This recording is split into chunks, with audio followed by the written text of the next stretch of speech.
Assalamualaikum warahmatullahi ta'ala wabarakatuh. Sahabat channel YouTube Pondok Pesantren Khalid bin Walid yang dirahmati oleh Allah Subhanahu wa taala.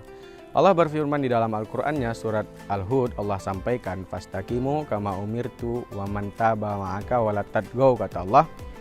Maka beristiqomahlah kalian di jalan yang benar, kama umirtu, kata Allah, sebagaimana yang telah aku perintahkan kepada kalian.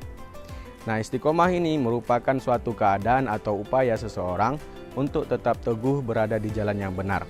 Pada dasarnya istiqomah ini berasal dari kata bahasa Arab koma yang lalu kemudian ditambah dengan kata ista. Ista di dalam bahasa Arab itu menuju pada usaha atau permintaan, usaha untuk melakukan sesuatu.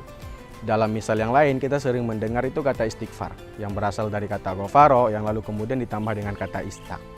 Istighfar yang artinya meminta permohonan ampun kepada Allah Subhanahu wa taala. Nah, istiqomah ini juga seperti itu. Dia berasal dari kata bahasa Arab koma yang lalu kemudian ditambah dengan kata ista. Istiqomah yastaqimu, sifatnya istiqomah yang artinya adalah usaha untuk tetap konsisten di jalan Allah Subhanahu wa taala atau usaha untuk tetap konsisten menunaikan ketaatan kepada Allah Subhanahu wa taala. Nah, istiqomah ini sebenarnya sangat berat. Dalam Quran surat Asy-Syura itu Allah sampaikan, fastaqimu kama umirtu wa la tattabi'u ahwahum, kata Allah.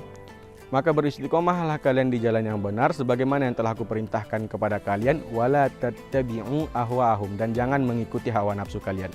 Istiqomah ini menjadi berat karena lawannya adalah hawa nafsu kita sendiri. Nah, apalagi di zaman sekarang ini, istiqomah adalah salah satu hal yang lumayan sulit untuk kita raih. Zaman dimana ketika kita mengajak dalam kebaikan, kita malah dibilang sok suci. Zaman dimana ketika kita menolak ajakan bermaksiat, kita malah dibilang gak asik.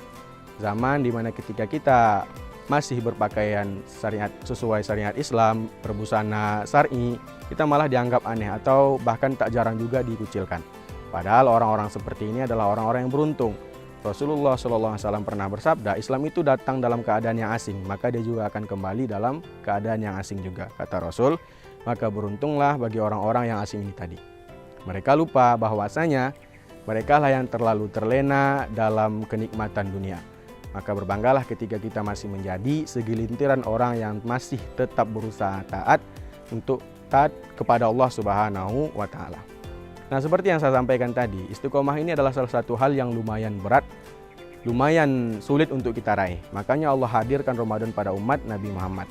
Bulan di mana kita diberi kesempatan untuk sedikit meninggalkan urusan dunia dan berfokus pada amal ibadah kita. Bulan di mana ketika kita beramal ibadah di dalamnya, Allah lipat gandakan pahalanya. Dengan harapan kelak ketika Ramadan ini berlalu, ketika Ramadan ini telah usai, amalan di dalamnya tetap istiqomah untuk kita lakukan. Tak apalah jikalau tahun ini belum rezeki kita untuk berangkat haji, tapi kita beristiqomah untuk sholat 5 waktu di masjid. Tak apalah jikalau tahun ini belum rezeki kita untuk berangkat umrah, tapi tetap istiqomah tilawah Al-Quran, tetap beristiqomah qiyamul lail, dan juga tetap beristiqomah untuk bersedekah. Nah, lalu kemudian Allah sampaikan balasannya untuk orang-orang yang beristiqomah tadi. Kata Allah, fastaqimu wa nazzalu alaihimul malaikah alla takhafu wa la tahzanu wa abshiru bil jannati allati kuntum tu'adun, kata Allah. Untuk orang-orang yang beristiqomah ini tadi, kalian gak usah khawatir, tidak perlu risau, bahkan gak usah takut, kata Allah. Wa abshiru bil jannati, seharusnya kalian bangga karena aku akan berikan jannah sebagai balasannya. Dalam surat Al-Ahqaf juga Allah sampaikan fastaqomu fala khaufu alaihim walahum yahzanun. Maka beristiqomahlah kalian fala khaufu alaihim, dan kalian tidak akan merasakan kerisauan hati, kekhawatiran, rasa takut, falahum yahzanun, kata Allah, dan juga kalian tidak akan merasa sedih hati, dan kalian juga tidak akan merasa galau. Nah, istiqomah ini juga termasuk salah satu referensi kita ketika galau. Mudah-mudahan kita tetap menjadi orang-orang yang beristiqomah baik di bulan Ramadan ini maupun ketika bulan Ramadan ini telah berlalu. Mungkin cuma ini yang dapat saya sampaikan, lebih dan kurangnya mohon maaf. Assalamualaikum warahmatullahi taala wabarakatuh.